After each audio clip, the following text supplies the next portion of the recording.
Cadwallader Health Service, hundreds of millions of pounds spent on an airport with no planes, and over £100 million spent on plans for a relief road that's never going to get built. Liz Twist. Question 2, Mr Speaker. Secretary of State. Mr Speaker, I have regular discussions with Cabinet colleagues on a range of issues. Interest rates are rising across the world as countries manage rising prices due to the pandemic and Putin's illegal invasion of Ukraine. But I'm very pleased to see that the UK average 2- and 5-year fixed mortgage rates have declined in recent months. Twist. Thank you, Mr Speaker. The Chancellor failed to bring in a proper windfall tax at the budget in March. Does the Minister agree that there are still huge holes in that levy that mean billions of pounds that could be used to help Welsh households with the cost of living, and they've been ignored? Well, Mr Speaker, the Chancellor, this Conservative government, have brought in windfall taxes on energy companies, on oil and gas which is coming out of the North Sea. Energy companies are paying around 3 times more than other companies in taxation, and I hope the honourable lady will be supportive of those companies that want to take more oil and gas out of the North Sea so that we can raise even more in taxation to support the least well-off in the United Kingdom. Shadow Secretary of State, Joe Stephens. Thank you, Mr Speaker. Since his government's mini-budget, 43,000 Welsh households have paid an extra £20.3 million in mortgage payments. So that's a £20 million Tory mortgage premium in just 7 months. His government's economic recklessness continues to cause misery for people across Wales. So will he take the opportunity to apologise to them? Mr Speaker, the economic policies being pursued by this government are bringing inflation down, as the news today demonstrates. And I very much hope that the honourable lady will want to celebrate the fact that inflation is now falling, and this United Kingdom government are committing to seeing inflation halved. The policies of the honourable lady's party would push inflation through the roof and push us into another financial catastrophe and crisis of the sort that we saw the last time they left office. Chris Clarkson. Question number 3, Mr Speaker. Secretary of State. With your permission, Mr Speaker, I will answer questions 3 and 4 together. The government have established Great British Nuclear to drive forward the UK's new nuclear programme. GBN will be working with the government on access to potential sites for new nuclear projects, and I will continue to build on the clear cross-party support there is to promote Wales as the destination of choice for one of the first projects. Chris Clarkson. Diolch yn fawr, Barth. My honourable friend, the member for Anismore, has been subtly, almost subliminally, making the case for new nuclear in her constituency. But of course, with the advent of SMR, there's the opportunity for the communities across Wales to benefit from nuclear clean energy. So can I ask him what questions he's had with ministerial colleagues in Desnes and with the Welsh Government to make sure that Wales is primed to take advantage of this? Well, Mr Speaker, I have had a meeting with the Minister for Nuclear in Desnes, but I also met yesterday with the interim chair of GBN, Simon Bowen, and we had a very interesting and informative discussion around this emerging technology, which I think is very exciting and offers huge potential for Wales. Bob Blackman. Thank you, Mr Speaker, and I thank my honourable friend for his answers thus far. Clearly, Wales has a bright future as part of the new nuclear capability across the United Kingdom. What further measures is he going to make, for example, on fusion as well as nuclear energy that's already being provided? Well, Mr Speaker, the government have set out support for investigating nuclear fusion, but I fear that there might be others better qualified to give the detail on that. But what I can say to the honourable gentleman is that in all of the meetings I have had with various stakeholders, I have made the case for Wales to be in the forefront of everyone's minds as a place where we could have a new reactor or SMR technology. And of course, I've been encouraged very much by the member for Ynys who's been an absolute champion for nuclear technology and not for nothing is known across Wales as the atomic kitten. Tony Antoniazzi. But, Mr Speaker, his party talk on nuclear, they talk the talk, but, you know, it was the Tories that previously pulled the plug on new nuclear in Wales. He forgets. They've boasted about GB nuclear, but 2 years on, nothing has happened, Mr Speaker. Nothing at all. Isn't this just more the same broken promises from a tired Tory government that has run out of steam? Well, Mr Speaker, it would be tempting, but time would prevent me from drawing attention to the very poor record of the last Labour government when it came to nuclear energy. The fact of the matter is, Mr Speaker, we are driving forward with a new nuclear reactor at Hinkley. We're looking to bring forward an FID on a nuclear reactor in the next term. And, Mr. Speaker, the establishment of Great British Nuclear fully demonstrates our commitment to nuclear technology. Dave Dougan. Thank you, Mr. Speaker. I wonder if the Minister in his conversations about nuclear has discussed the pie-in-the-sky nature of small nuclear reactors, if he's discussed the lack of a cogent plan for nuclear waste, if he's discussed the unenviable unit cost with the Welsh comparison to renewables, and has he indicated to them that he's got a better plan that's not nuclear? Mr. Speaker, the fact of the matter is that when one considers all of the costs of renewable energy, nuclear comes out very well, not least because it is it is not possible to predict energy. It is not possible, Mr. Speaker, it is not possible to predict when exactly the sun's going to shine or the wind's going to blow, and that is why nuclear has a role to play in our march towards net zero by 2050. Lane Saxby. Question 5, please, Mr. Speaker. Okay. Thank you, Mr. Speaker. The tourism industry in South Wales and South West England is incredibly important, and I understand that councils on both sides of the Bristol Channel are in discussion on how to progress this issue. I'd be happy to meet my honourable friend to discuss it in more detail. And I thank my honourable friend for his answer, and I wonder, ahead of that meeting, might he be able to secure an analysis of a passenger ferry service and the benefits to those businesses between Ilfracombe and South Wales? I thank my honourable friend for that question. It's important that we grasp all opportunities to level up our economy through tourism, and that could include a passenger ferry between Ilfracombe and South Wales. Of course, many of the policy levers affecting the visitor economy in Wales are devolved, and it's important that interested parties work closely with the relevant councils on the matter. Mr. Speaker, the UK Government is passionate about tourism, unlike the Welsh Government, who seem more focused on putting in place a tourism tax. Stephen Kinnett. Question 6, please, sir. Minister. Thank you, Mr. Speaker. Steel is vital to the UK, and we are actively engaging with our industry to secure a positive and sustainable future. Industrial sectors, including steel, have been able to bid into government funds worth more than £1 billion to support them to cut emissions and become more energy efficient. Stephen Kinnett. Mr. Speaker, the governments of the United States and the EU have developed active industrial strategies with multi-billion-pound investments to support their steel industries as they transition to green steel production. And here in the UK, the cavalry is coming in the form of a Labour government and our £3 billion Clean Steel Fund. What a contrast with the party opposite, which is completely and utterly asleep at the wheel on steel. So when will the Secretary of State start standing up for our proud Welsh steel industry, and when will he start getting his colleagues in Cabinet to wake up to the fact that we are losing the race for green steel investment? Thank you, Mr. Speaker. Well, the honourable member will be aware that the Secretary of State for Business and Trade visited Tata Steel in Port Talbot only very recently, and I think that shows her commitment to it. He'll also be aware of the British Industry Supercharger that was announced only a few months ago, which aims to bring energy costs for energy-intensive industries such as steel production in line with those of other similar countries. Certainly, Mr. Speaker. Mr. Speaker, healthcare services are, of course, devolved to the Welsh Labour Government, but it is deeply worrying that only last week the Welsh Government revealed that their target for people waiting over 2 years for treatment has once again been missed, with over 31,000 people waiting in pain for over 2 years for their treatment. And in England, with virtually 20 times the population, the equivalent figure is virtually zero. One of the most important things to improving healthcare systems is the ability to compare data. There's a problem, though, if different legislators use different metrics. So will the UK government agree to an agreement between the devolved nations to share the same data so that comparisons can be made adequately? Well, Mr. Speaker, I think the honourable gentleman makes a very good point indeed. We do need comparable data so that we can see exactly what is going wrong in the health service in Wales. We already know from the data we've got about the 31,000 people who've been waiting more than 2 years in pain for treatment.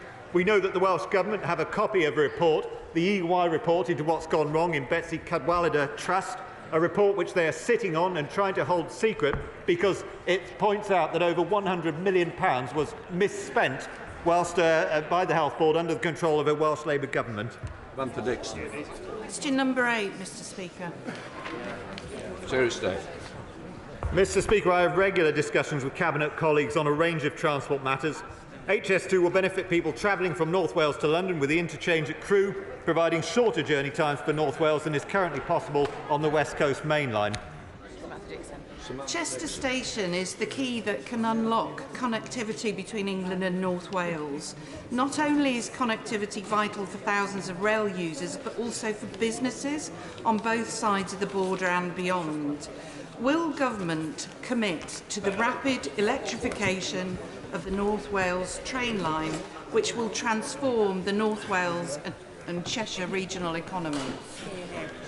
Well, Mr. Speaker, I think that's one of the best questions I've heard from anyone on the opposite benches so far this morning. Yes, I think that electrification of the North Wales coastline would be a very good idea, or certainly improvements would be. As the Honourable Lady will be aware, there are various improvements to the Welsh railway structure being discussed at the moment in ARNEP, and I look forward to ARNEP being published shortly. Alexander Stafford.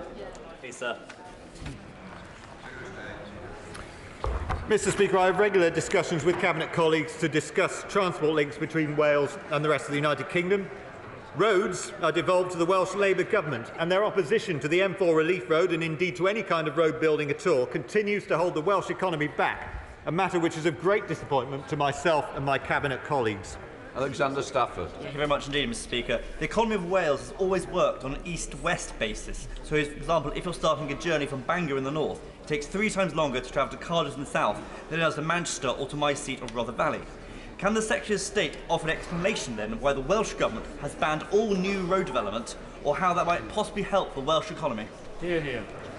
Well, Mr. Speaker, my honourable friend raises an excellent point, and the Welsh Government's response to the roads review is absolutely extraordinary. Their opposition to road building is going to hold the Welsh economy back, and I would urge the Welsh Labour Government to reconsider the impact of banning all road building on the long-term prosperity of Wales. Morgan. When he delivered his budget in 2020, the Prime Minister, who was then the Chancellor, promised a bypass by Lannymennock and Pan to my constituency on the road that links Oswestry and Welshpool. Can the Secretary of State tell me whether that road will ever come to fruition, or whether that's just another broken promise? Mr. Speaker, I didn't hear all of that question, but I think it related to the Lannymennock bypass in mid-Wales. The fact of the matter is, Mr. Speaker, that the Welsh Labour Government will continue to receive Barnett consequentials for the road building that takes place in England, and it is a matter for the Welsh Labour Government to decide whether or not they wish to spend that money on building new roads, which is something I would like to see them do, or whether they wish to keep throwing it away on white elephants like the airport, which has lost hundreds of millions of pounds over the last few years. Tim Morgan. Question number 10, Mr. Speaker. Minister. Thank you, Mr. Speaker. With permission, I will answer questions 10 and 11 together. This government is committed to supporting the decarbonisation of Welsh industry. We have committed £20 billion over the next 2 decades to the deployment of innovative carbon capture technology, and this builds on the existing support for the HyNet cluster in North Wales and North West England, and the £21.5 million to develop the South Wales industrial cluster. Steve Morgan. Thank you, Mr. Speaker. The best way to bring down bills in the long term for businesses in Wales and across the UK is to help transition industries away from fossil fuels. That is why Labour is calling for a national wealth fund so that we can help industries like steel win the race for the future. Can the Minister tell the House specifically what steps he's taking to help heavy industry decarbonise? Well, I thank him for that question. Of course, he's aware of an array of funds that are in place to help decarbonisation. The Carbon Capture, Utilisation and Storage Infrastructure Fund, the Industrial Fuel Switching Fund, the Industrial Decarbonisation Research and Innovation Centre, the Competitive Industrial Energy Transformation Fund, and the Industrial Strategy Challenge Fund, amongst others. Order. Bill Esterson. But the UK is the only country in the G7 whose steel industry is currently in decline. Yeah. So why won't the government end their sticking plaster approach, match Labour's commitment to a £3 billion green steel fund, and invest in a long-term plan to decarbonise the vital steel sector in Wales? Yeah. Well, I would repeat what I said earlier, which is that the Secretary of State has visited the plant in Port Talbot very recently. She's committed to it. We do need to see an electric arc furnace. that is the way forward to protect jobs and to ensure that we have steel production in the UK. Stephen Crabb. Thank you, Mr. Speaker. The industrial corridor that runs along South Wales all the way west to my constituency is one of the most important in the UK. It's also one of the most challenging when it comes to decarbonisation. Does my honourable friend agree with me that the government's policies, the Powering Up Britain set of energy interventions, the Celtic Freeport that we secured, point the way to a successful decarbonisation strategy for this critically important part of Wales? Yeah. Well, my right honourable friend, of course, is absolutely right there. South Wales doesn't have former oil and gas fields in which we can store carbon, but it does have the Celtic Freeport, and non-pipeline transport of carbon, captured carbon, to fields elsewhere is what will secure decarbonisation for South Wales. Robbie Moore. Number 12, Mr. Speaker. Tuesday. Mr. Speaker, the coronation saw people in Wales and right across the United Kingdom come together to celebrate the monarchy. It was a wonderful occasion and it united our public and demonstrated just how strong our union is. Thank you, Mr. Speaker. Over the coronation weekend, I had the pleasure of attending a fantastic coronation church service in Haworth Parish Church, listening to our brilliant Yorkshire harpist Fiona Katie Widdop, as well as joining many other community events. And I know that my right honourable friend attended the similar sorts of events in Wales, which undoubtedly brought the whole of the United Kingdom together. So what does my right honourable friend see as the legacy of the coronation and the fantastic weekend of community spirit? Mr. Speaker, I thought it was notable that His Royal Highness talked about the importance of service and volunteering being at the heart of the coronation and encouraged us all to take part in some voluntary work. So I was very pleased to join the residents of Pennock Village in my constituency for an afternoon of litter picking the day after the coronation, which I thought was almost as great an honour as attending the coronation itself was. Jim Shannon. Thank you, Mr. Speaker. And I thank the Minister very much for that there. The celebrations for the coronation in Wales were exceptional. The celebrations for the coronation in Northern Ireland were equally successful. Does the Minister agree when it comes to cementing the Union, the fact that all four regions can be one country, that's Scotland, Wales, Northern Ireland and England together, is an indication of why the royalty is so important to all its great United Kingdom of Great Britain and Northern Ireland, always better together?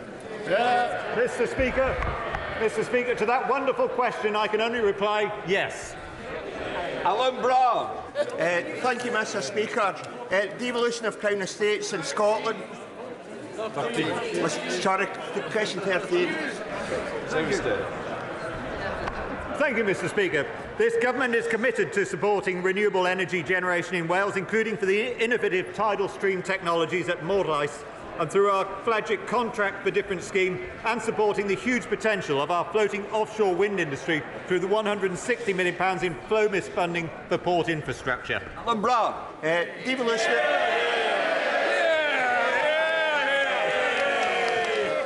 The devolution of Crown Estates in Scotland has allowed the Scottish Government to have a more coherent supply chain development for renewable energy. Now, 75% of the Welsh public want to see Crown Estates in Wales devolved so that Wales can benefit from natural resources and renewable energy.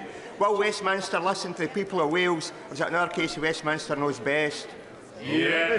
Mr. Speaker, devolving the Crown Estates would actually be very risky for Wales, given the fact that at the moment the revenue spent by the UK Treasury is invested across the whole of the United Kingdom. But I can assure the honourable gentleman that this UK government will be absolutely committed to seeing renewable energy spread across the United Kingdom alongside our other priorities of halving debt, halving inflation, cutting debt, ending small votes and reducing NHS waiting lists in the areas where we're responsible for doing so.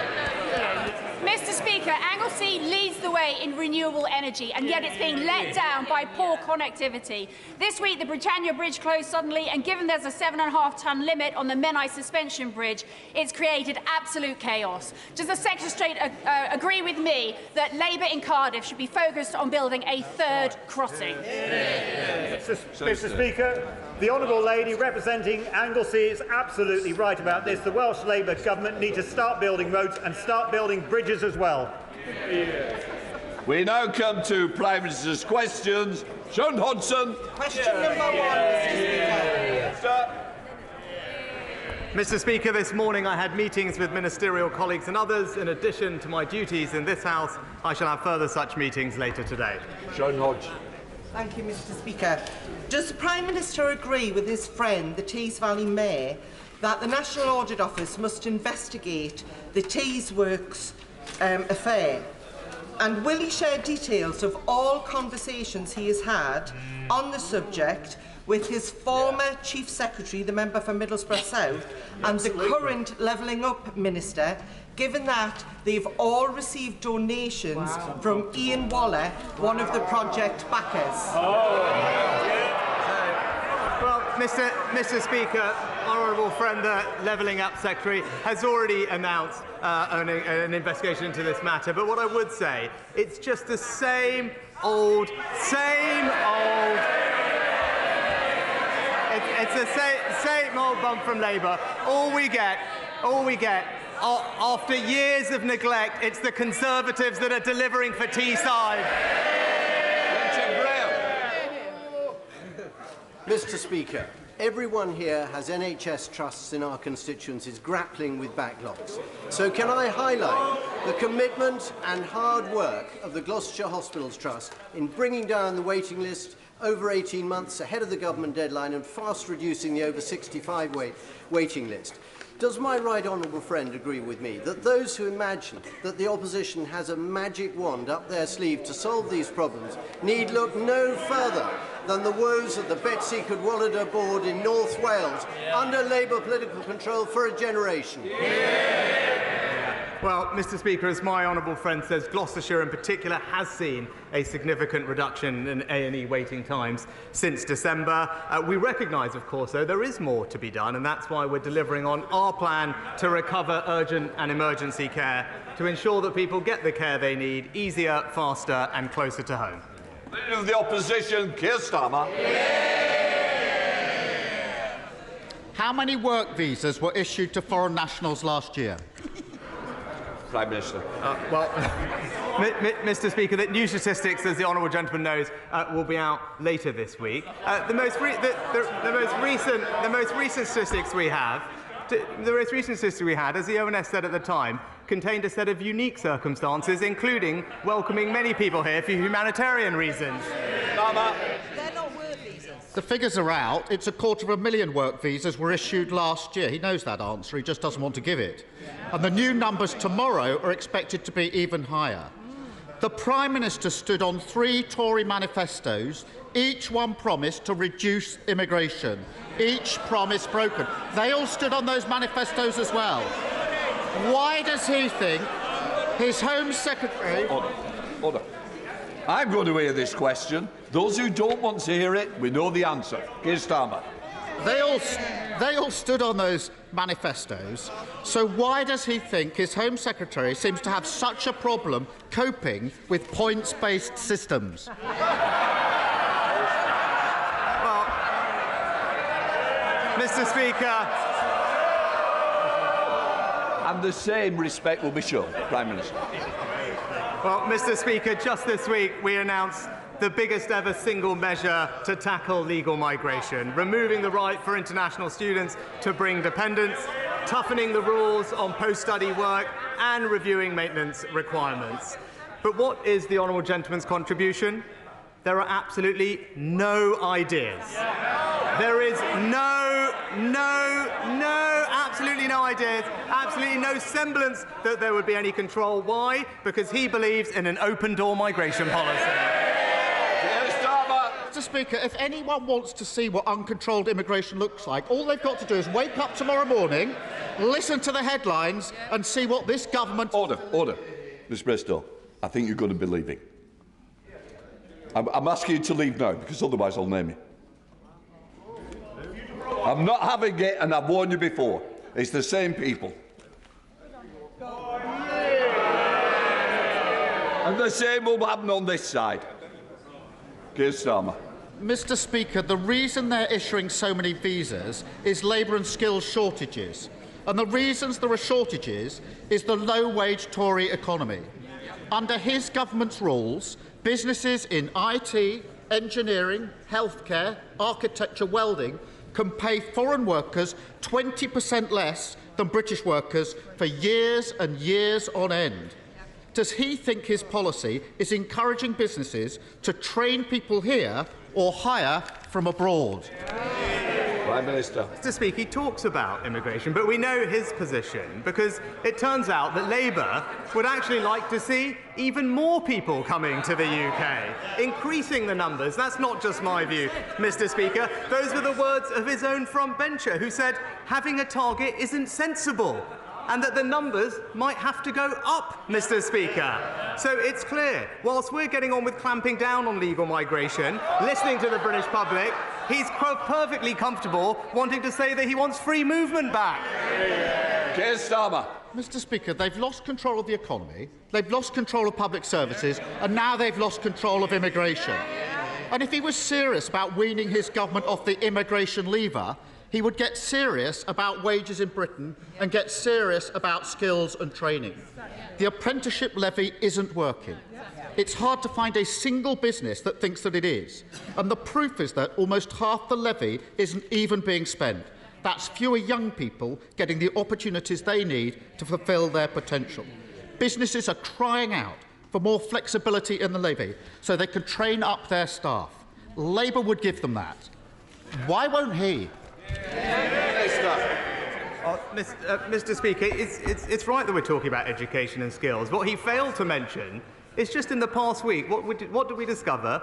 Thanks to the reforms of the Conservative government, our young people are now the best readers in the Western world, Mr. Speaker. Reforms that were opposed by the party opposite. He also talked about our record on the economy. And I am very surprised, Mr. Speaker, because I've stood here week after week when he's been so keen to quote the IMF, Mr. Speaker. He seemed to have missed their press conference yesterday, where they actually raised our growth forecast by one of the highest they've ever done, said that we've acted decisively to make sure that the economy is growing, and credited this government with having a very positive effect on future growth. Is the Prime Minister seriously suggesting that breaking the economy, breaking public services, losing control of immigration is some sort of carefully crafted plan? His policies are holding working people back, and all he offers is more of the same. But fear not, because speeding into the void left by the Prime Minister comes the Home Secretary. Not with a plan for skills, growth or wages, no. Her big idea is for British workers to become fruit pickers. Just in case, I can hardly believe she said this, that they forget how to do things. Does the Prime Minister support this let them pick fruit ambition for Britain? Or does he wish he had the strength to give her a career change of her own? Mr. Speaker, he talks about public service, he talks about the economy. Again, I think he's just failed to notice what's going on. The IMF, as they've said, it's right here, Mr. Speaker. Our forecasts, which he was very keen to point out just a few months ago, now their forecasts are that we will have stronger growth than Germany, France and Italy, Mr. Speaker. What do they say? They're saying that we are prioritising what's right for the British people, Mr. Speaker. He talked about public services, I said. Best reading results in the Western world. When it comes to the NHS, what did we just discover last week? Ambulance waiting times at the fastest response in 2 years, Mr. Speaker. That's a Conservative government delivering for the British people. Mr. Speaker, the Home Secretary may need a speed awareness course. He needs a reality check. This mess on immigration reveals a Tory party with no ambition for working people and no ambition for Britain. Just the same old failed ideas, low wages and high tax. Labour would fix the apprenticeship levy, fill the skills gap and stop businesses from recruiting from abroad if they don't pay properly. That's because we're the party of working people. What does it say about him and his party that they won't do the same? Prime Minister. Mr. Speaker, I think he said it 6 times, but I don't think we actually know how he's going to do any of these things, Mr. Speaker. And look, that's the difference between us, Mr. Speaker, because every week we hear a lot of empty rhetoric from the honourable gentleman opposite, but in the past we can measure ourselves by actions. What have we done on this side of the House? We've introduced new powers to curb disruptive protests. We're protecting public services against undisruptive strike action, Mr. Speaker, and we have new laws to stop the boats. What has he done? He's voted against every single one of those. And that's the difference between us. While he's working on the politics, we're working for the British people.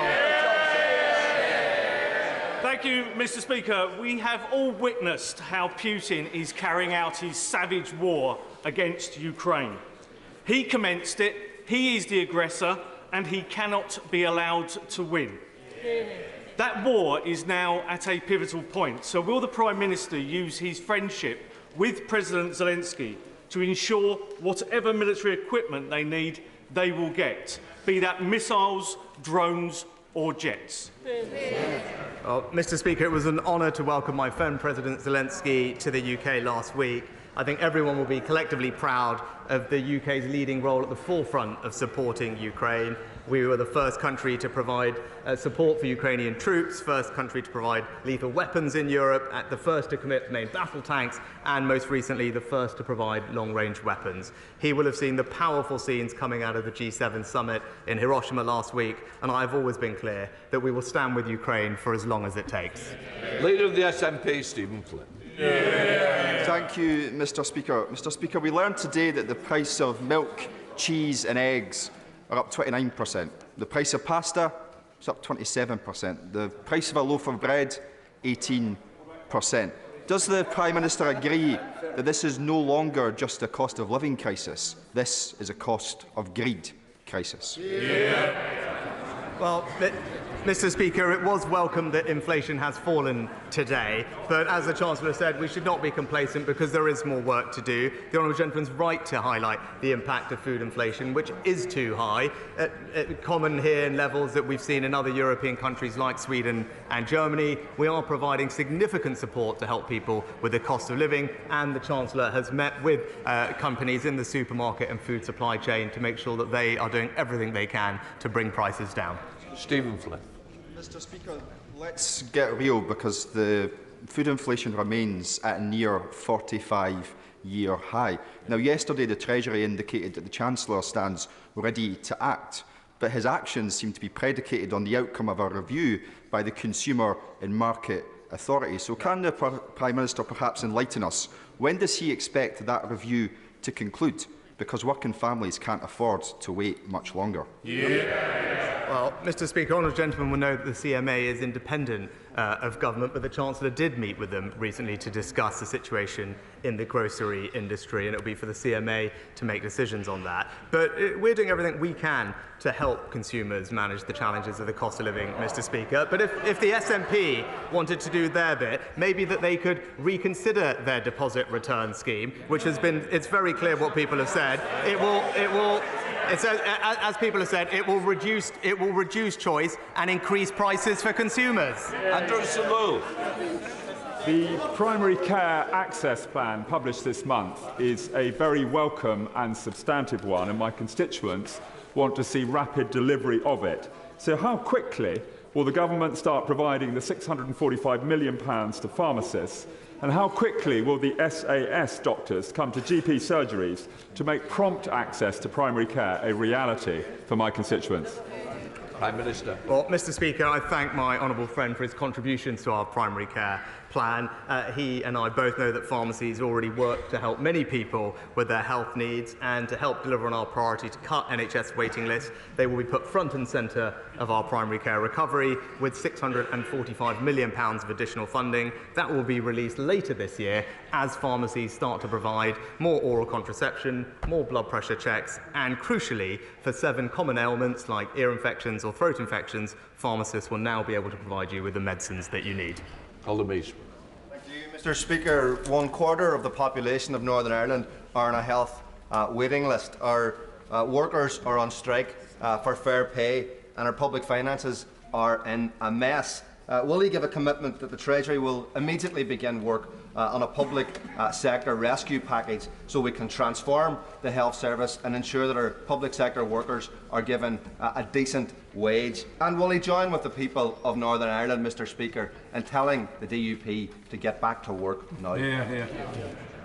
Well, Mr. Speaker, as I've been clear, I firmly believe that Northern Ireland is governed best when governed locally, and I agree wholeheartedly with him that the major challenges he raises can only be properly addressed by the restoration of the institutions. But I also understand the immediate and pressing concerns he raises, and that's why we've prioritised health in the Northern Ireland budget for this year with £20 million of more funding. And I know my honourable friend will be an important contributor to the conversations that the Secretary of State is having to embark on public service reform and restore the executive. Thank you, Mr. Speaker. 2 weeks ago, I raised the issue of AI with the Prime Minister. Only since then, we've seen announcements from firms such as BT that tens of thousands of jobs are likely to be lost to this new technology. But many will be created too. Does the Prime Minister agree with me that we need to map the jobs and the regions that will be most affected by artificial intelligence so that we can target the skills to prepare Britons for the jobs of the future best? Well, I think my honourable friend makes an excellent point, and like him, I believe that AI does have the potential to transform our economy and society, but of course it has to be introduced safely and securely. We are investing more in AI skills, not only in top-tier talent, but also enabling those from non-STEM backgrounds to access the opportunities of AI. I look forward to getting more recommendations from him for how we can strengthen our investment in skills to make sure everyone can realise the benefits that this may bring. Anna Mackmore. Thank you. While the Prime Minister upgrades his local energy grid to heat his 40-foot swimming pool, hands oil and gas companies the likes of BP and Shell £11.4 billion in tax breaks, he scraps the energy price guarantee scheme, plunging record numbers of people into poverty. Is it just a coincidence that these same energy giants funded the Prime Minister's leadership campaign, or is he simply out of touch? Mr. Speaker, what we are doing is taxing the windfall profits of energy companies and using that money to help pay around half of a typical household's energy bill. That support is worth £1,500. It was extended in the budget by my right honourable friend, the Chancellor, and we all look forward to energy bills coming down, which hopefully will be happening very soon. Kevin Foster. Thank you, Mr. Speaker. He will recall the commitment he gave to the Building a Brighter Future plan for major investment at Torbay Hospital back in January. Does this commitment remain unchanged? Well, I congratulate my honourable friend on his continued campaign to improve Torbay Hospital. I'm delighted to reconfirm the government's commitment to major new facilities there as part of our new hospitals programme, and I look forward to further work progressing in the months ahead. Sarah Olney. Thank you very much, Mr. Speaker. Under the Conservatives, so much of the UK's potential is going untapped. Anemic growth, falling living standards and declining international competitiveness. Just this morning, a solar power company developing an innovation from Oxford University said that the UK is the least attractive market in which to base its business due to a lack of incentives. This is a homegrown company that could have provided well-paid green jobs lost to this country thanks to the government's lack of an industrial strategy. So why does the Prime Minister think it is that each week more and more promising businesses are choosing to leave the UK? Mr. Speaker, the Honourable Lady obviously missed the comments from the IMF yesterday, upgrading our growth performance. She obviously missed the survey of thousands of global CEOs just recently placing the UK as their #1 European investment destination. And it sounds like she also missed my trip to Japan last week, where we announced £18 billion of new investment into the UK economy. Anthony Brown. Thank you, Mr. Speaker. Liberal Democrat-run South Cambridgeshire District Council is the first in the country to put its staff on a 4-day week without any reduction in pay. It's led to a reduction in services and an increase in costs. And yet last week, the Liberal Democrats decided to increase the trial to a year. Why? Because the staff were happier. And now unions are pushing to spread the 4-day working week across the public sector, something that the Taxpayers Alliance estimates will cost £30 billion. Does my right honourable friend agree with the Prime Minister, agree with me, that the public sector are here to serve the public and that the Liberal Democrats aren't working?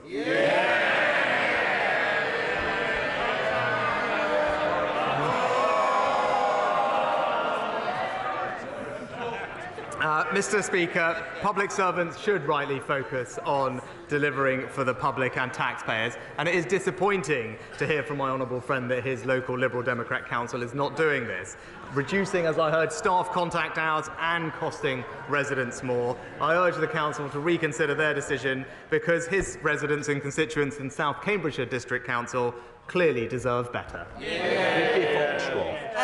you, Mr. Speaker. In Lewisham, we are gearing up to mark the 75th anniversary of HMT Empire Windrush arriving in the UK. And our Deputy Mayor, Brenda Dacres, is coordinating our local events and is herself a daughter of Windrush generation parents. Now, sadly, at the same time, she is organising advice surgeries for families who have been denied their rights and are still waiting for support from the Windrush Compensation Scheme 4 years after it opened. So, with this landmark anniversary coming next month, will the Prime Minister commit to ensure everyone finally gets the compensation they deserve? Well, Mr. Speaker, I pay tribute to the honourable lady's constituent for all the work they're doing locally. The Home Office and the government is delivering on the vast majority of the recommendations from Wendy Williams' report into this situation, and we've already paid out or offered, I believe, over £70 million in compensation, and there are hundreds of engagement events happening to ensure that people are aware of what they're able to access, and will continue to do that engagement as we promised. Brendan Clark-Smith. Thank you, Mr. Speaker. Bassett Law has benefited from the multi-billion-pound STEP Fusion project, 20 million in levelling up money for Worksop Town Centre, and will now be part of one of the 20 areas selected as part of a new £400 million levelling up partnership. But my constituents in Retford feel neglected by the Labour District Council, which has yet to apply for any funds for the town and is more concerned with trying to play the two towns off against each other. Could the Prime Minister confirm that there is no reason whatsoever why Retford cannot benefit from this latest investment, and would he accept an invitation to visit Bassett Law to see the great impact government investment is already having in the area? Well, I thank my honourable friend for his kind invitation to visit, and I shall certainly ask my office to keep it in mind. But as he said, levelling up partnerships are a commitment to work hand in hand with 20 different places across England, most in need of levelling up, and to make sure that they can realise their potential and ambitions. As he says, they're backed by £400 million of investment. We'll make sure that they can be supported to thrive. And I know my right honourable friend, the Levelling Up Secretary, is looking forward to working with colleagues in Bassett Law to identify the best place to focus their work, which could, of course, include Retford. Stella Creasy. Thank you, Mr. Speaker. In 2016, the Prime Minister told people to vote for Brexit because it would stop unelected officials in Brussels having more of a say than his constituents. In 2023, he's asking his MPs to block Amendment 42 to the EU law bill to give unelected officials in Downing Street more say over laws than this chamber. Given the worries and the warnings from his colleagues, why is he going to let the blob have more say over things like holiday entitlements than the people who were elected to do so? Mr. Speaker, that's just simply not the case. It's the elective government that will be making decisions about what the right regulations are for our country. And it's absolutely right that as a result of Brexit we can now do that, which is why we are repealing and reforming over 2,000 pieces of retained EU law, making sure that our statute book reflects the type of rules and regulations that are right for the British economy and will deliver growth and cut costs for consumers, and that's what our reforms do. Robert Moore. Thank you, Mr. Speaker. A key issue which has haunted Keighley for many decades is child sexual exploitation and grooming gangs. I want to see a full Rotherham-style review into child sexual exploitation across my area, but yet Bradford Council's leader and our West Yorkshire Mayor both refuse to back one, due to political correctness getting in the way, simply sweeping this issue under the carpet. So will the Prime Minister, for the sake of victims, work with me to ensure that our local leaders do the morally right thing and instigate a full Rotherham-style inquiry across the Bradford district? Well, Mr. Speaker, can I thank my honourable friend for campaigning on this? As I've said before, we shouldn't let political correctness stand in the way of keeping vulnerable girls safe or indeed holding people to account. As he knows, it's for authorities in the local area to commission local inquiries, and I have no doubt that he will continue to encourage them to do so. For the government's part, we've commissioned the relevant inspectorate to examine current policing practice in response to group-based sexual exploitation of children, and the Home Office will not hesitate to act on its recommendations when they are published this summer. The Chamberlain. Thank you, Mr. Speaker. Before I was elected, I worked for a number of years in learning and development in both the police and the private sector, and I'm sure we can all agree that training is absolutely vital to encourage innovation, creativity, but also for compliance. Given that seems to be a particular issue for the Prime Minister's Cabinet at present, will he agree to support my ministerial training standards bill that I'll be presenting later today? Mr. Speaker, as the honourable lady knows, there are processes and procedures in place for ensuring professional standards across government. With regard to training, what I am pleased we're doing is rolling out the lifelong learning entitlement, Mr. Speaker, to ensure that people at any stage in their career can get access to years of government subsidised financing, to ensure that we have a workforce that's fit to the future and everyone can realise the opportunities that are there. Steve Bryan. Thank you, Mr. Speaker. Owen Carey died just across the river from here, underneath the London Eye, after suffering a severe allergic reaction while out celebrating his 18th birthday. He'd simply eaten a chicken burger at a restaurant, which, unbeknown to him, and despite his asking, had been marinated in buttermilk. Owen's sister Emma, who is my constituent, was in Parliament last week with her dad and her brother for a debate on food labelling and support for people with allergies. They're fighting for Owen's Law, which is campaigning, among other things, to change the food information regulations surrounding allergy labelling in restaurants. It's attracted huge support. So will the Prime Minister meet with me and Owen's family to see how we can be sure something positive comes out of this tragic loss of a young life? Yeah. Well, Mr. Speaker, I thank my honourable friend for raising Owen's case, and I know the whole House will want to join me in expressing our condolences to Emma and all of his family over what happened. I will absolutely ensure that my honourable friend gets a meeting with the relevant minister to discuss food labelling appropriately so that we can make sure that things like this don't happen. Ian Paisley. Thank you very much, Mr. Speaker. Will the Prime Minister instruct his officials to publish the list of 1,700 veterinary medicines that will no longer be made available to Northern Ireland vets and the agri-food sector after the grace period has ended? And will explain to the Ulster Farmers Union why that list has not been given to them, and would he agree to meet with me and the Ulster Farmers Union, go through that list and show us how this has removed the border in the Irish Sea? Well, Mr. Speaker, as the honourable gentleman knows, when we concluded the Windsor Framework, what we did was make sure that there was an extension in the grace period for veterinary medicines to give us the time to find a long-run solution to that particular issue. But the honourable gentleman should take heart, because on the issue of human medicines, which I know is important to him and everyone else in Northern Ireland, what we did achieve was complete and full dual regulation of medicines and a dialogue with the EU to resolve the issues in veterinary medicines. And I know that he will want to make sure that we engage closely with him and the UFU, which we have been doing, to find a resolution in the time we have. But I know he will also join me in being very happy that we protected access to human medicines in Northern Ireland, which was a priority for him and his party. Tom Hunt.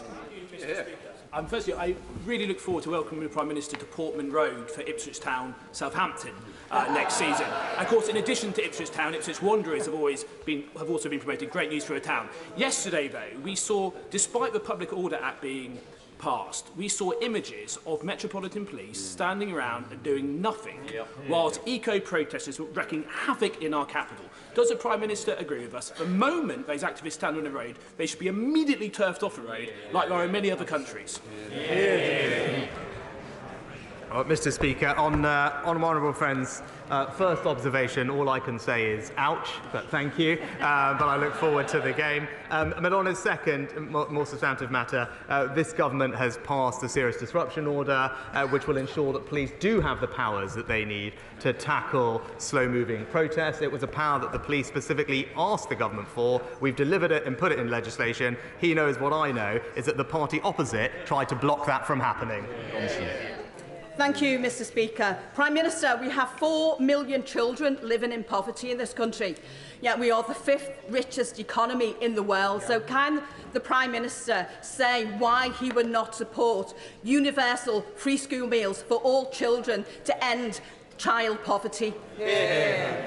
Mr. Speaker, the numbers are actually as follows. Since 2010, there are 1.7 million fewer people living in poverty as a result of the actions of this government, and that includes hundreds of thousands fewer children living in poverty. And most importantly, because like the Honourable Lady, I do want to ensure that children don't grow up in poverty, but we know that the best way to do that is to ensure that they don't grow up in a workless household. And that's why we have reduced the number of children growing up in a workless household by several thousand, and that is the most powerful thing we can do in the long run to give those children the best possible start in life. Mr. Speaker, Nancy Spencer from Darlington has raised over £35,000 for St Teresa's Hospice in the last 25 years. Nancy's next adventure was to do a skydive, but having had a pacemaker fitted, her doctor refused to sign it off. However, undeterred, my 80-year-old constituent managed to secure sign-off for a wing walk. Will my right honourable friend join me in wishing Nancy well as she takes to the skies this Saturday? Well, can I join my honourable friend in thanking Nancy for all her fantastic fundraising work, and of course wish her the best of luck for Saturday. I do wonder if my honourable friend will be joining her, and in particular, many of my own constituents use St Teresa's Hospice over the years, so I know what fabulous work it does. But more generally, the hospice sector supports more than 300,000 people with life-limiting conditions in the UK every year, and I pay tribute to all the staff and volunteers working in palliative and end-of-life care for the incredible work they do. Mr. Speaker, does the Prime Minister agree that it's completely inappropriate for schools to encourage young people under the age of 18 to socially transition, for example by changing their names and their pronouns? All this is going on without parental consent or even knowledge, in breach of parents' human rights. Will the Prime Minister instruct the Department of Education to order schools to stop indoctrinating our children and to concentrate on their duty of care to protect them? Well, Mr. Speaker, I've been very clear that when it comes to matters of sexual education and PHSE, it is absolutely right that schools are sensitive in how they teach those matters and that they should be done in an age-appropriate fashion. The Department for Education is currently reviewing the statutory guidance and curriculum that goes to schools so we can tackle this particular issue, because there have been cases raised with the government and others where this has not been the case. I don't think that's acceptable. We must protect our children, and that's what our new guidance will do. Thank you, Mr. Speaker. Last year, the independent members of the Betsy Cadwallader Health Board in North Wales became so concerned about the board's finances that they arranged for Ernst & Young to produce a forensic accountancy report which revealed serious misconduct on the part of several senior board executives, including a conspiracy to falsify accounts. Astonishingly, the response of the Labour Welsh Health Secretary to this scandal was to demand the resignation of those independent board members, while almost all the senior executives in question have been allowed to remain in post, many of them drawing six-figure salaries. Does the Prime Minister agree that this disgraceful state of affairs should be investigated by the police, and does he further agree that it demonstrates why Labour are unfit to run important public services in any part of our country? Well, Mr. Speaker, as my right honourable friend knows, I am deeply worried about the Betsy Cadwaladr Hospital in Labour-run North Wales. It has been, as he said, in special measures for 6 of the last 8 years, and as he remarked, the official audit said there was worrying dysfunctionality. I do hope this issue is investigated properly, and I believe my honourable friend is in contact with the Secretary of State for Wales to take this further. Mr. Speaker, working people are barred from receiving legal aid if they earn £12,750 a year. So why is the Prime Minister forcing the British public to foot the bill, which I think is currently £250,000 plus, for the Right Honourable Member for Uxbridge and South Rushlips alleged lying inquiry? Why can't he stand up for the British people? Is it because he's too weak? Mr. Speaker, it's actually a long-established process across multiple administrations that former ministers are supported with legal representation after they have left office to deal with matters that relate to their time in office. That has been the practice for many years, as I said, across multiple political administrations, both Labour and Conservative. No question, Dean Russell. Thank you, Mr. Speaker. I welcome the government's ongoing engagement to ensure that mental health is treated as equally as physical health. And of course, in my own constituency of Watford, Watford General Hospital, we recently received about £350,000 for improvements to mental health facilities, which will help massively. But given the importance of this issue, would the Prime Minister join me in encouraging fellow colleagues from across the House to attend an event I'll be hosting for the Baton of Hope on the Terrace Pavilion at after PMQs today to raise awareness around mental health and suicide prevention? Thank you.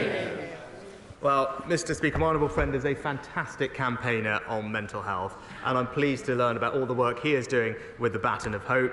I'm pleased that we're also putting more government money into mental health services and taking more action on this issue than any previous government, investing an extra £2.3 billion a year, and I would encourage all colleagues to join him in attending the reception on the Terrace Pavilion.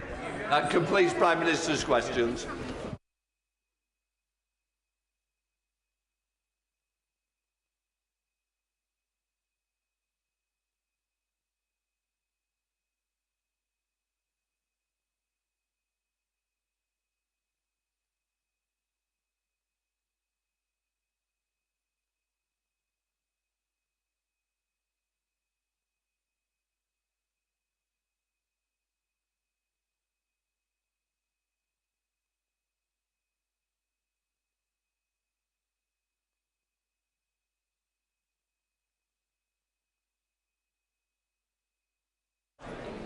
Right, we now come to the urgent question. I call Carol Monaghan. Thank you, Mr. Speaker. To ask the Secretary of State for the Home Department to make a statement on the changes to the student visa route. Well, thank you, Mr. Speaker. Net migration is too high, and the government is committed to bring it down to sustainable levels. The most recent official statistics estimated that net migration in the year to June 2021 to June 2022 was at 504,000. This is partly due to temporary and exceptional factors like the UK's Ukraine and Hong Kong schemes. Last year, over 200,000 Ukrainians and 150,000 Hong Kong BNOs made use of the routes to life or time in the United Kingdom. These command broad support from the British public. We were right to do so. The government introduced a points-based system in 2020 to regain control of our borders post-Brexit. We now need to decide who comes to the UK and to operate a system that can flex to the changing needs of the labour market, such as the skills needs of the NHS. But immigration is dynamic, and we must adapt to take account of changing behaviours and if there is evidence of abuse. The number of dependents arriving alongside international students has risen more than 8-fold since 2019, from 16,000 in the year to December 2019 to 136,000 in the year ending December 2022. Dependents of students make a more limited contribution to the economy than students or those coming under the skilled worker route. But more fundamentally, our system wasn't designed for such large numbers of people to come here in this manner. Yesterday, we introduced a package of measures to help deliver our goal of reducing net migration. The package includes removing the right for international students to bring dependents unless they're on research postgraduate courses, and removing the ability for international students to switch out of the student route into work routes before their studies have been completed. This is the right and fair thing to do. It ensures that we protect our public services and housing supply against undue pressure, and we deliver on the promises that we've made to the public to reduce net migration. Our education institutions are world-renowned, and for good reason, and the government remains committed to the commitments in the international education strategy, including the goal of 600,000 international students coming to the United Kingdom each year. But universities should be in the education business, not the immigration business. We're taking concerted action to deliver a fair and effective immigration system that benefits our citizens, our businesses, and our economy. We're determined to get this right because it's demonstrably in the national interest. Thank you, Mr Speaker, and I thank you for granting this urgent question. And whilst I thank the Minister for his response, it's disappointing that the Home Secretary is not here herself, or indeed that we have to ask an urgent question rather than a statement being made to the House. International students make an invaluable contribution to our economy. According to the Higher Education Policy Institute, last year they provided nearly £43 billion to the UK economy. In my constituency of Glasgow North West alone, the economic benefit was over £83 million. So first of all, I'd like to ask the Minister, what assessments have been carried out on the economic impact of this change on the university sector and indeed in university towns?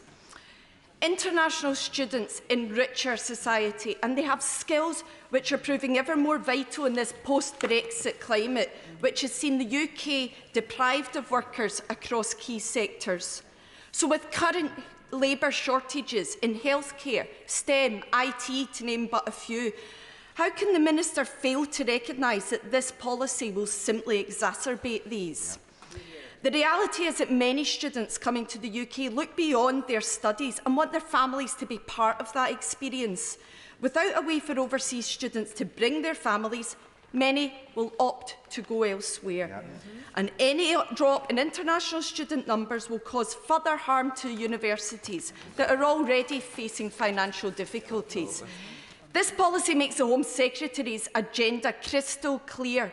She's launching an attack on migrants regardless of the benefits they bring to the UK. And in pursuing this short-sighted reactionary programme, international students are being caught in the crossfire. In Scotland, international students' contribution to university campuses and to our wider society is celebrated. But Scotland will suffer the consequences of this misjudged policy. Once again, it's indicative of how out of tune this Conservative government is with the Scottish people.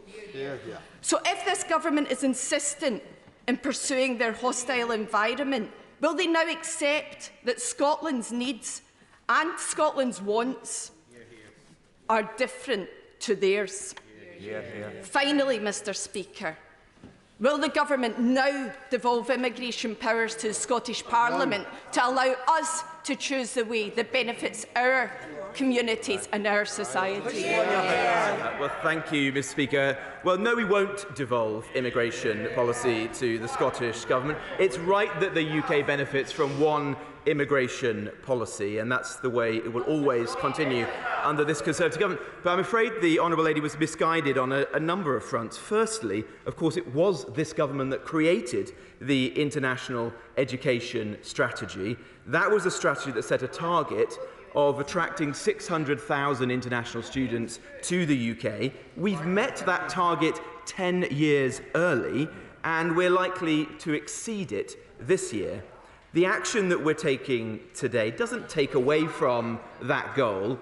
It ensures that there are no unintended consequences. And it was never the intention of that policy to enable a very large number of dependents to come to the UK with those students. It is right that universities attract the best and the brightest, and that those who are on longer courses, such as PhDs or MPhils, can bring dependents with them. But it's not right that education is a backdoor for immigration into the country. The statistics that I quoted earlier show the very significant increases in the number of student dependents. In 2019, there were 16,000 visas issued to student dependents. Last year, that number was 136,000, an 8.5 times increase. In 2019, for every 10 Indian students, there was 1 visa issued to a dependent. Last year, that doubled to 1 in 5 for Nigerian students studying in this country. In 2022, there were 65,000 dependent visas issued to only 59,000 students. We don't want to do anything that would harm the international reputation of our universities, but it is right that we pay particular concern to pressure on housing supply, to pressure on public services, to integration and community cohesion, and to making good on our commitment to the British public that we will bring down net migration, which is what the vast majority of the public want to see done. Sir John Redwood. When we invite people to our country, it's very important that there is good provision of housing and school places and healthcare, and there are huge stresses on the system. Can the Minister give the House some guidance on how much the capital and revenue set-up cost is for a migrant family coming in? I think the EU, when we were in that some time ago, reckoned it was €250,000 for a migrant coming into an advanced country. Well, it obviously varies very widely between the country of origin, the skills of those individuals, and the points-based system is set up in such a way to encourage higher skilled individuals to come to the UK for work purposes. But he is right to say that it is a relatively accessible system, and that has meant very large numbers of people entering the UK for a range of different reasons in recent years. And we should be acutely concerned about the pressures that that's having on housing supply, on public services and on integration, particularly in those parts of the country with very heated housing markets such as the one that he represents. And that is why it is right that we take action of the kind we are today. Stephen Kinnock, the Shadow Minister. Thank you very much, Mr. Speaker. International students are much valued contributors to our world-class higher education system, which is a great asset to our country. But we, and indeed Universities UK, recognise that a tenfold increase in the number of dependents joining students in the UK since 2018 creates significant challenges, and that enforcement measures are long overdue. And therefore, the Leader of the Opposition has already made clear, and indeed our entire front bench, that we do not oppose these changes for master's students. But as usual, the government has failed to deliver an impact on these new rules and has left many of the details very vague. How many people will this affect, both in terms of students and dependents? What will the actual impact be on the numbers? The ONS defines an immigrant as someone who's been here for more than a year or who's coming for more than a year, yet master's students are typically here for less than a year. But what is clear is that dependents of students are only a fraction of the story here. In their 2019 manifesto, the Conservatives acknowledged that the Brexit vote was a bid to take back control of immigration. Yet since then, net migration has skyrocketed from 226,000 to 500,000, which is at a record high, even if you exclude Ukrainians and Hong Kongers. and the number of work visas has increased by 95%, a staggering figure. We're clear why this has happened.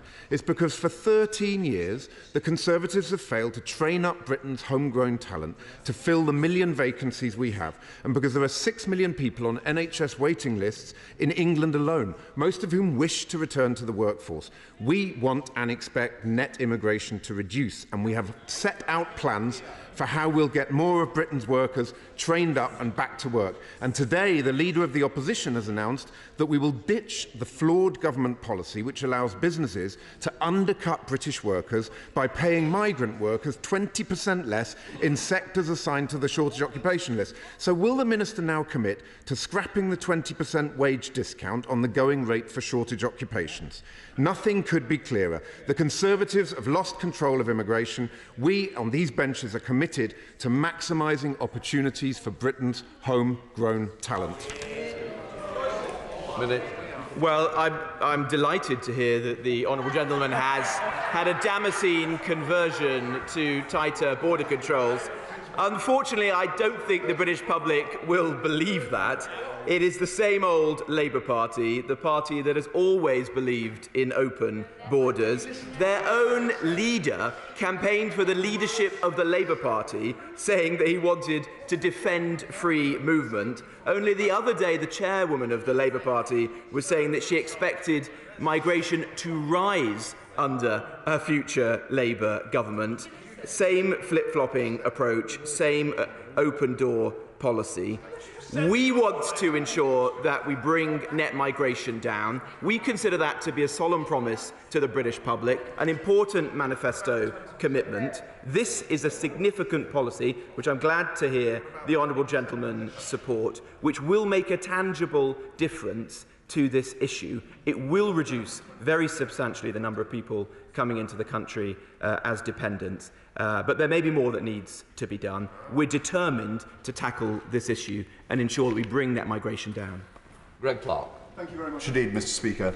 The Minister is doing a difficult job very well, and he's set out the context, and it's notable that the front bench shares that analysis. But most students are temporary visitors, and yet they're counted as, many of them, as permanent immigrants. So has my right honourable friend considered changing the definition to include in the count only those who stay? Well, I respect my right honourable friend and his deep knowledge of this area. I don't think it's helpful to change the way in which the statistics are reported.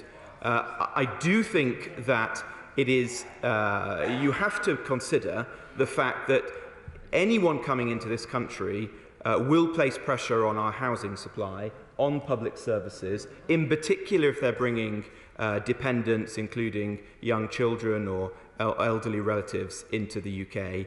And in the present climate, in which there's significant pressure on public services and significant pressure on housing, particularly in certain parts of the country, that is extremely important. We have seen historically that the vast majority of students leave the country and go back to their home country to continue their careers and lives. It's too early to say whether the graduate route will make a material difference to that. It may be that if individuals come to the UK to study, then spend a period of time here on the graduate route, certainly if they bring dependents, that we will start to see a significant increase in the number of people staying here, making a life in the UK and not returning home, in which case policies of this kind will become more important.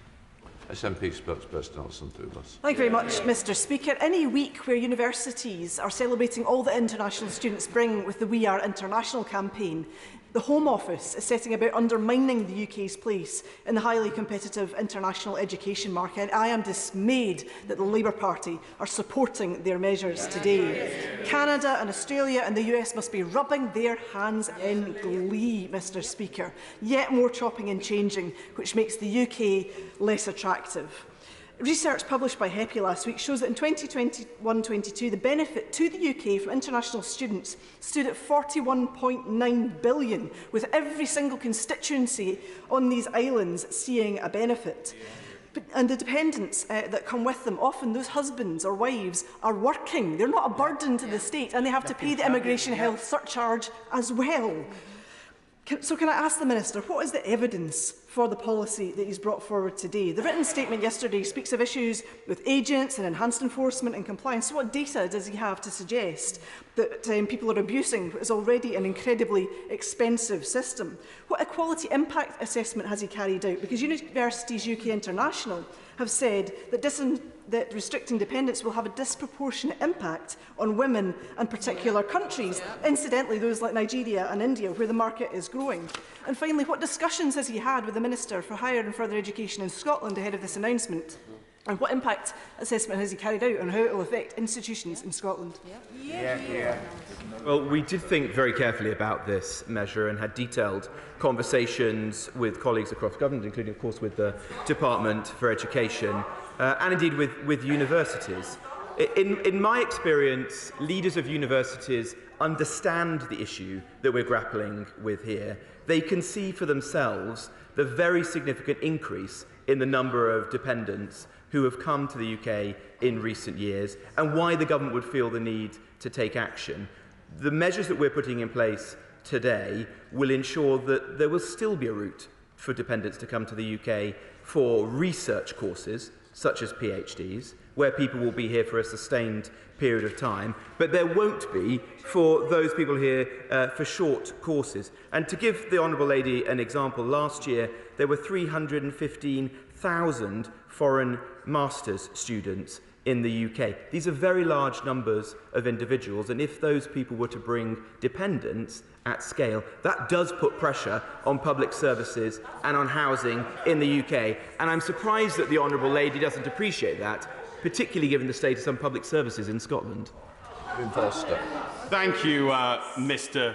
Speaker. It's obviously right that when we see emerging trends in the immigration system that cause concern, that action is taken. I would, though, say if we're discussing things like net migration, we also need to be clear about factors that contribute, like, for example, British citizens returning to the UK and potentially bringing children with them, that also count towards net migration statistics, but clearly isn't something related to immigration policy.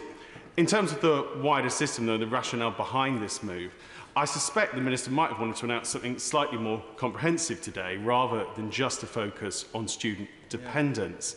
And would he agree that actually it's also about making sure we'd have the immigration system having the appropriate impact on the labour market and looking more widely at things like, for example, the salary thresholds we have throughout the system, as well as just this change announced today?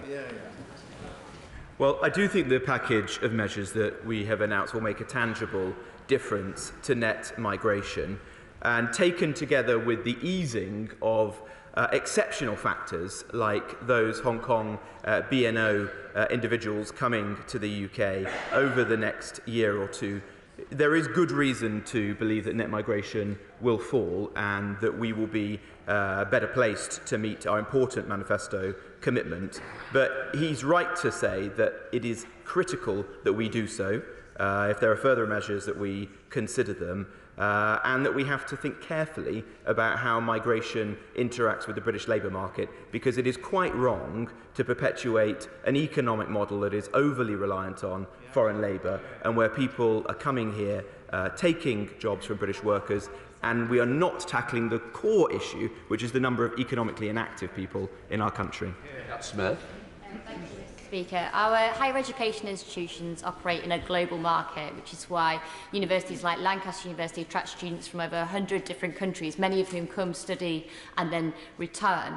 Now, the Minister has raised the issue of pressure on public services, which makes me wonder who he thinks has been in charge for the past 13 years. But my question to the Minister is, what consultations he had with universities like Lancaster about the implications for them on things like the global and league tables for universities?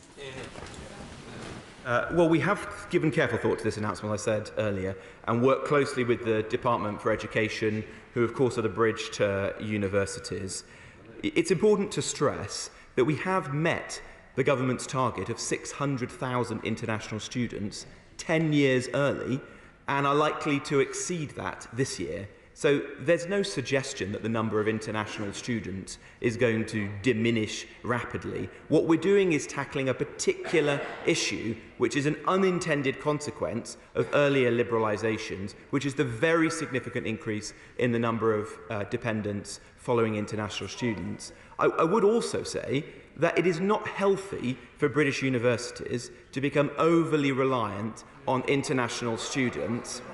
Just a few years ago, only 5% of the income of British universities came from international students. Today it's 18% and growing. There's obviously benefits to having income from international students, but we shouldn't be overly reliant upon it. Sir Desmond Swain. When these measures have their effect, surely we will then be able to treat foreign students as the booming export that they are, rather than immigration. Well, foreign students, education of international students is an important export industry. I believe it's the 4th or 5th biggest export industry of the UK, and that's a good thing and something that is supported by the government. That's why we created the international education strategy that has proven to be so successful. But what we're doing today is ensuring that we don't see unintended consequences and unnecessary pressure on public service as a result. Alistair Carmichael. So what impact will these changes have on the number of students from overseas coming to study in British universities, and what will be the financial consequences of these changes? Has the Home Office made that assessment? No. Well, as I said in answer to an earlier question, we have already met our target of 600,000 students coming to the UK from overseas. That's 10 years early. Last year, in fact, there were 605,000. We expect the numbers to increase this year beyond 600,000. And so there's no suggestion that universities are going to be shortchanged as a result of this. But in the medium term, it will obviously involve fewer dependents coming with those international students. And for the reasons I've already set out, we think that's a good thing. Perhaps he doesn't. Sir Edward Lee. This measure is wholly to be welcomed. But the fact is that legal migration is out of control. And the British people didn't vote for Brexit to replace mass migration from Europe with mass migration from the rest of the world. So can I press the Minister on this point made by my honourable friend?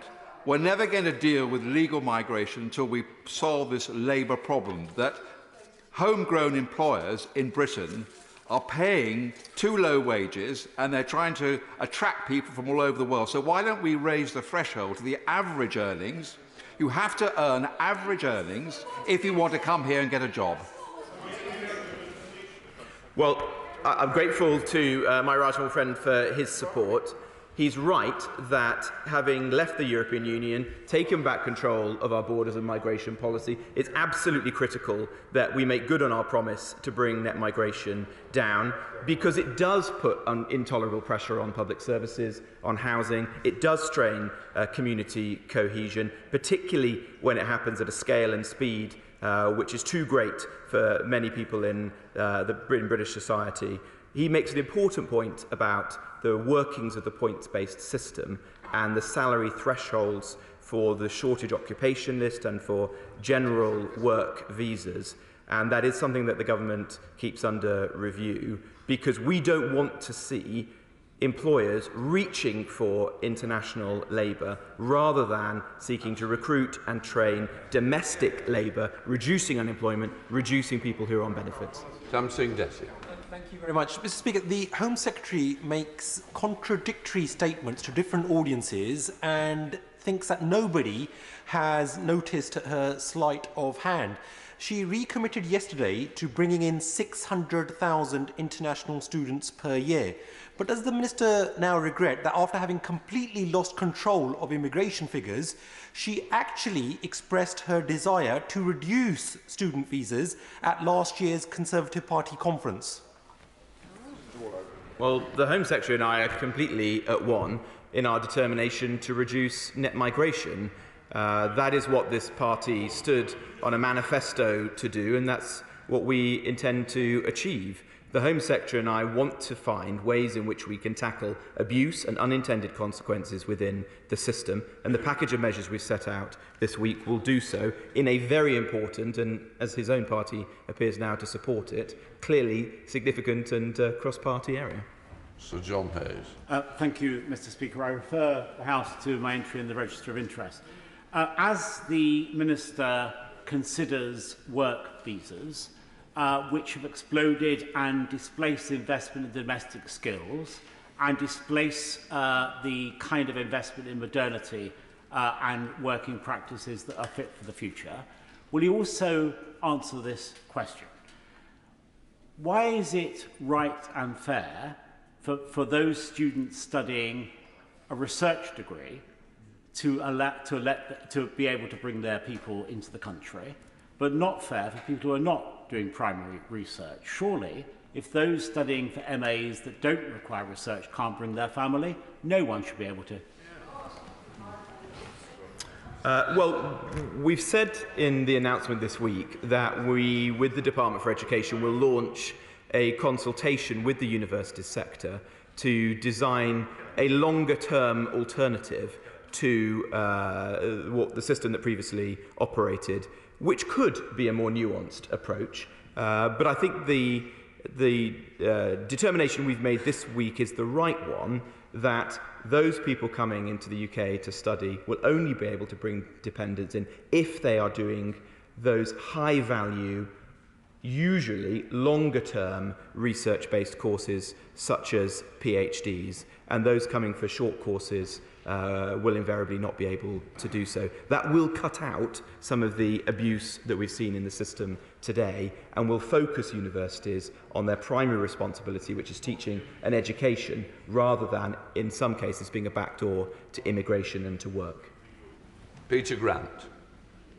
Mr. Speaker, later this afternoon, my much valued international student Jacqueline will spend the last few hours of her time here before she completes her internship. Jacqueline has been a massive, massive asset to my office, as have the other LSC and other interns I've had the privilege of working with over the last number of years. What should I say to Jacqueline? Should I say thank you, you have been a boon to this place and to these islands? Or should I say to her, you're a problem that has to be controlled? Well, it would be helpful if the Honourable General didn't spread misinformation to his researcher or indeed to anyone else. It was the government who created, through the International Education Strategy, this commitment that has proven to be so successful, that has led to 600,000 international students coming to the UK, perhaps including the lady he refers to. We also created the graduate route, which has enabled people, potentially including his researcher, to move seamlessly into the workplace here in the UK after their studies, rather than having to immediately apply for a work or family visa, as used to happen in the past. So there's no suggestion that there's any diminution in our support for universities or in international students. But it is right that we get a grip on abuses or unintended consequences. That's what governments have to do when you're trying to control an immigration system. Maybe he doesn't want controlled immigration. We do. That's why we have to take these steps. Aaron Bell. Thank you, Mr. Speaker. International students studying high-quality courses at high-quality universities like Kiel in my constituency, which I know the Minister knows well, add a huge amount to our local economy. But isn't it absolutely clear from the figures he quoted earlier about the increase in dependent visas that some universities have, wittingly or otherwise, been selling immigration rather than education? And isn't it vital that we get on top of this? I completely agree with the Honourable Gentleman. Universities such as Kiel, I know that university well, have played a critical role in the economic development of local communities, and we want to encourage that. But it is important that universities primarily focus on education, not creating courses which are then marketed overseas to individuals whose primary interest is in coming to the UK for immigration and work purposes, and for the courses being a backdoor to that. Ben Bradshaw.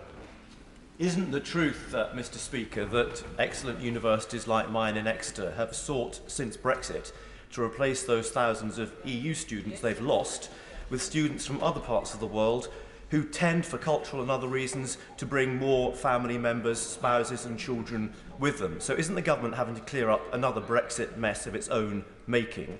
And will he be honest with the House and explain how he's going to avoid discriminating against countries like Nigeria and India, where students do tend to bring dependents, and make us even more reliant on students from China? Well, it's a curious argument that he's making, because, of course, it was as a result of leaving the European Union that we've created an entirely non-discriminatory immigration system that has enabled people to apply to come to the UK, whether for work purposes or indeed as students, from anywhere in the world, rather than making it more difficult for those from outside the EU and having a very large number of EU citizens come here. The proposals we're bringing in place today will tackle this particular unintended consequence of the opening up of international students. I don't see any evidence that it will harm particular nationalities. There are some glaring examples, like the Nigerian one I mentioned previously, but this will apply to everyone. It's an entirely non-discriminatory policy. Stephen Hammond. Mr. Speaker, my right honourable friend is completely right that we must choose who comes here and we must strike out abuse. Wimbledon has many English language schools, and English language is a key part of the international education strategy. Given the specific and short-term nature of these students, given they bring in no dependents, and given also that they are not a cost on our public services, would he meet me and the leaders of the sector to discuss restoring work visas for these specific group of students? Well, I'd be pleased to meet with my honourable friend and to discuss that. And as I said earlier, with respect to the announcement we've made today, we will be doing a consultation with the Department for Education that will give universities the opportunity to set out their case and refine the policy if it's necessary. He does highlight one of the other elements of the announcement that we've made this week, which is clamping down on abuse. There are a small number of unscrupulous education agents who may be supporting disingenuous applications, which are selling immigration rather than education. And one of the measures we're taking this week is to clamp down on those with much more targeted and effective enforcement activity. Joanna Chari. Speaker, my Edinburgh South West constituents do not share the Tory and Labour obsession with net migration. They understand that Scotland benefits from inward migration, and in fact the University UK research shows that my constituency's net economic benefit from international students is £170.8 million, which gives the lie to most of what the Minister has said. Now, continuing as a member of the United Kingdom is damaging Scotland's universities, including Edinburgh, Napier and Heriot-Watt in my constituency. First Brexit, now this. The union has to work for both partners, so why won't the Minister sit down with the Home Secretary and consider devolving immigration policies relating to student visas to the Scottish Parliament? Well, as I've said many times before, we've no intention of devolving immigration policy. And on the broader questions, there's no material difference between Scotland and the rest of the United Kingdom in terms of unemployment or economic inactivity, and so there's no compelling case for a bespoke immigration system for Scotland versus the rest of the United Kingdom. And the sheer scale of the number of international students that have come into the UK, all parts, including to Scotland, in recent years, suggests that the policies of this government have increased the number of international students, not diminished them. Mr. Speaker, pressures in migration policy ultimately lead back to the efficient processing of everyone who UKVI has to deal with. Can my right honourable friend assure me that this change will help UKVI make more decisions more quickly? Well, I'm pleased to say that UKVI today is a very well-run organisation under the superb leadership of an official in the Home Office called Mark Owen, and that in every one of the visa categories, it is meeting its service standard or significantly exceeding them. And so, I know the lady always likes to deal in anecdote rather than statistics, but I'm afraid to disappoint her, it is. Leila Moran. Speaker, I, for one, am very proud of the international students in my community, Oxford Brookes and, of course, Oxford University. They pride themselves on being able to attract the best and brightest, and this policy is going to make that harder. And we value them because they bring value. They bring, on average, value of £400 million to the Oxfordshire economy. So why is this government, and apparently also the Labour Party, intent on stifling our universities, but also our economy? Well, I have affection for the Honourable Lady, but she is probably the greatest NIMBY in the House of Commons today. She always opposes new homes, new development, new infrastructure in and around Oxford. And so it is quite wrong for her to say that we should have an open-door immigration policy, welcoming more and more people into her community and others, without meeting the demands that come with that in terms of housing and infrastructure. Tom Hum. I am uncomfortable with net migration being at the levels it currently is at, and as do I believe most of my constituents. I understand what the government are doing about one-year talk masters. They seem to be about 95% of dependent. Absolutely makes sense. However, I do have some concerns that some universities might try and game the system and relabel one-year talk masters one-year research masters. I understand why PhDs are treated differently, but one minister assured me that this will not happen. We'll clamp down on that. And we do also comment upon the 2-year period, I believe, that students get after they graduate, where they can stay here even if they don't necessarily have a job. Well, we do believe that the changes we're setting out today will make a marked impact on net migration. We will obviously monitor them very closely for some of the unintended consequences that he refers to, and the consultation that we will do with universities and the broader sector will help us to refine the policy should it be necessary going forward. Steve McCain. The Minister's already acknowledged that the vast majority of students return home. In fact, the compliance rate for international student visas is 97.5%, the highest for any UK visa category. Doesn't that suggest there may be better targets for the government's energies? Well, there's no one single intervention that will solve this challenge, but this is I think, a significant intervention that will make a material difference to net migration. He's right to say that the overwhelming majority of students, international students, historically have left at the end of their studies or shortly thereafter. It is possible that the system that has evolved since 2019 will see different trends because in 2020 only 7,400 non-EU students stayed on post-study. Those numbers will be dramatically higher in the years ahead. And so it may be that the mix of individuals, the countries that they come from, the fact that they're bringing dependents with them in many cases will lead to far higher number of individuals staying on post-study. But I don't think we'll see those trends clearly enough this year. We may see them in the years to come. Mr. Speaker, many of my constituents continue to be deeply concerned about the levels of net migration, not just over the last few years, but the last few decades, and they, along with myself, will welcome the measures outlined by the Minister today. Is he able to update the House on any measures his department is taking to tackle bogus college placements from students who sometimes come to this country only to disappear into thin air? Well, alongside the package of measures today, as I said earlier, we are taking further targeted enforcement activity against unscrupulous education agents who are selling immigration entry to the United Kingdom rather than education. We're also going to work closely with universities and the Department for Education to improve communication to universities and their affiliates of immigration rules so that we can clamp down on the kinds of poor practices that he describes.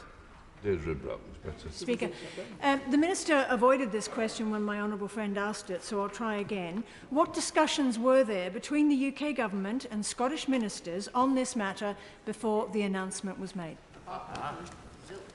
Well, immigration is a reserved matter. But I would just add that I am seeking a meeting with the relevant Cabinet Secretary in the Scottish Government to discuss illegal migration, but her office has so far not offered a meeting.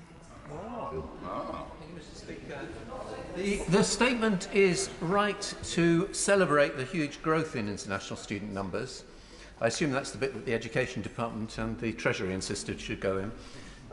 But within that, there is a welcome diversification in that growth, away from over-dependence on China. And that was a deliberate part of the international education strategy. Now, the Minister talks about unintended consequences, but it was entirely predictable that those coming from other countries for master's courses would come from a different demographic than Chinese students, that they would have families, and that, like us, they wouldn't want to be separated from them. That's right. Now, our competitors welcome students with families, so there is a real risk that a blanket ban on dependence will undermine the government's own international education strategy. Now, the statement commits to consulting with universities in developing the approach. So will he confirm that there'll be no blanket ban on dependence of PGT students until that consultation's taken place? Well, we will implement the policy that we set out yesterday, but concurrently with that, we will launch the consultation with universities, and if we need to refine the policy in the future as a result of that, we will do so. To his first point, I don't think there's any reason why a Chinese student would be less likely to bring dependents with them to the United Kingdom than a Nigerian or a Vietnamese or a Bangladeshi. I don't follow his logic there at all. We want an entirely non-discriminatory approach, and that is what we have said to our international counterparts this week. That's always been our approach to this. We welcome international students from any part of the world. Okay. Thank you, Mr. Speaker. The vast majority of these students access their courses in the north of England through Manchester Airport in my constituency. Would the Minister agree to an economic impact assessment on how this will impact jobs in my constituency and route development and the cost of that to the wider northern economy? I was pleased to be at Manchester Airport only on Friday, meeting with my Border Force officials there and seeing the expansion of the airport that's currently underway. I don't foresee any serious loss of revenue for an airport like Manchester. The number of individuals coming into the UK as international students has risen very significantly in recent years. So to the extent that provides income to airports, they will have benefited from our existing policy, and I expect them to benefit in the future. Marion Fellows. And thank you for agreeing to this urgent question, even if it only is to expose that you couldn't put a cigarette paper between Labour and Tory policies on this. Scotland has a track record in welcoming international students and to our internationally recognised universities. Scotland wants and needs the benefits they bring. This government's continuous refusal to devolve immigration powers to the Scottish Government shows the contempt that this government has for Scotland. Why doesn't this government understand and recognise that things are different there, and continual refusal to do what Scotland needs and wants is going to come down heavy on them in the next election? Well, at the risk of repeating myself, there's no material difference between unemployment or economic inactivity in Scotland and the rest of the United Kingdom. So the Honourable Lady is incorrect in that regard, and the UK benefits enormously from having a single immigration policy and offer to international students and universities in all parts of the world. Stephen Furry. In Northern Ireland, our local universities are very dependent upon international students, particularly so in light of the current budget crisis that we are facing. Also, employers are reflecting they can't access labour without migration, and indeed, which I'm sure is the same for the rest of the UK, our public services actually depend upon migrants for their basic functioning rather than being a burden. So why is the government so insistent in acting against the core interests of our public services, our economy and our local universities?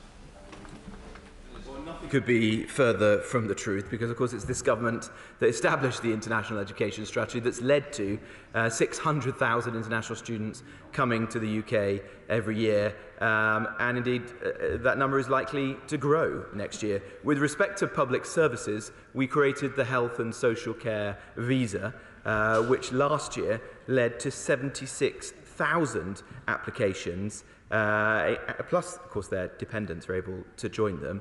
And that was 11% of all of the visas issued to individuals wishing to come to the United Kingdom. So we're doing everything we can to support public services, but we have to address the fact that very high levels of net migration do place intolerable pressure on housing, on public services and on integration. Anira Wilson. Mr. Speaker, our schools are in the midst of such a chronic teacher recruitment and retention crisis that the Department for Education currently offers £10,000 relocation payments to overseas applicants to come and train as language and physics teachers in the UK on postgraduate taught courses. If they can't bring their family, they won't want to settle here and use the training that we have provided in our schools where they're desperately needed. Why is the government cutting off its nose to spite its own face? Well, if the Honourable Lady is referring to pressure on school places, that would be a good argument for reducing the number of dependents coming into the United Kingdom, because it's exactly the children of students who in some cases will be making use of primary schools in her constituency.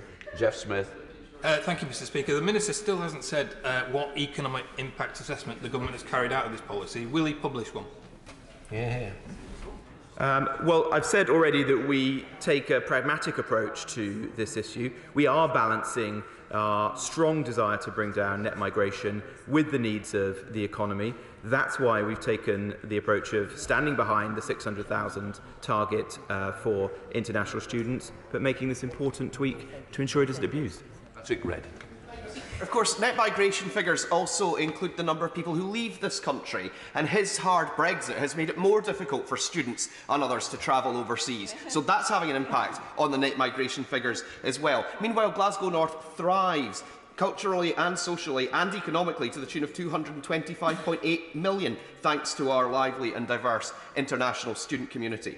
But what I'd really like to know is, why does the FCDO spend millions of pounds on overseas campaigns that says Britain is great, when the message coming from the Home Office is that Britain is closed? Well, I do wonder what world the Honourable Gentleman lives on if he thinks that net migration of 500,000 is low. That's too little, that we should be encouraging more. The levels of net migration to this country are very high today. We want to bring those down, and it's for that reason we're taking measures like this. Tim Farron. The University of Cumbria and Lancaster University are hugely successful institutions. We're very proud of them. They're really important to our economy. And indeed, they are very successful exporters. What is their export? High quality education delivered in the United Kingdom. So why is the government seeking to stifle our great exporters' ability to export? Why have they become suddenly anti-free market? And will they recognise, will the Minister recognise, that by earning money through international students, British universities are able to cross-subsidise services and places for British students? Won't British students be the people who pay the price? Well, as I said in answer to an earlier question, the economic benefit of international students is clear, and we welcome that, but we don't want British universities to become totally reliant on income from international students. Just a few years ago, that was accounted for 5% of their income. Last year, it was 18%, and without measures like this, no doubt it would continue to rise. To his broader point, of course we want to support universities like his own to thrive and to prosper and to market themselves internationally. But the business of universities is education, not immigration. This presentation. Oh, Jim Chan. Thank you, Mr. Speaker. Can I thank the Minister for his answers to the questions? And I do welcome the announcement that it does show considerable effort in committing to the government pledge to crack down on net migration.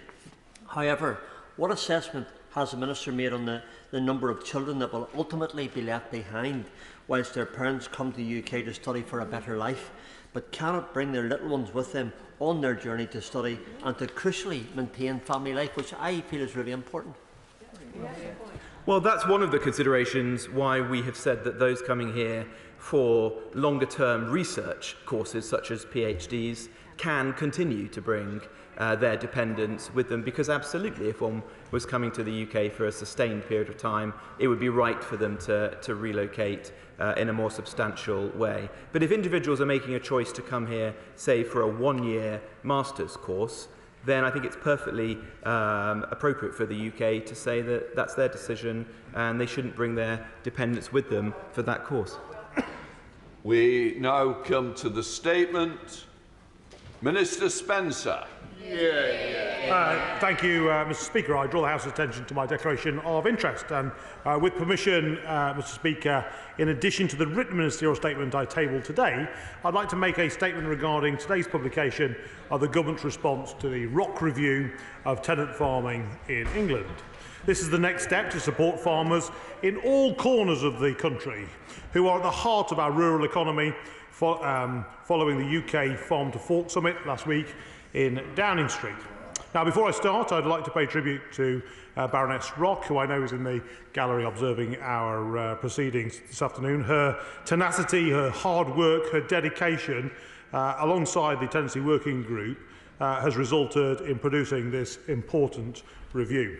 I'd also like to thank the former member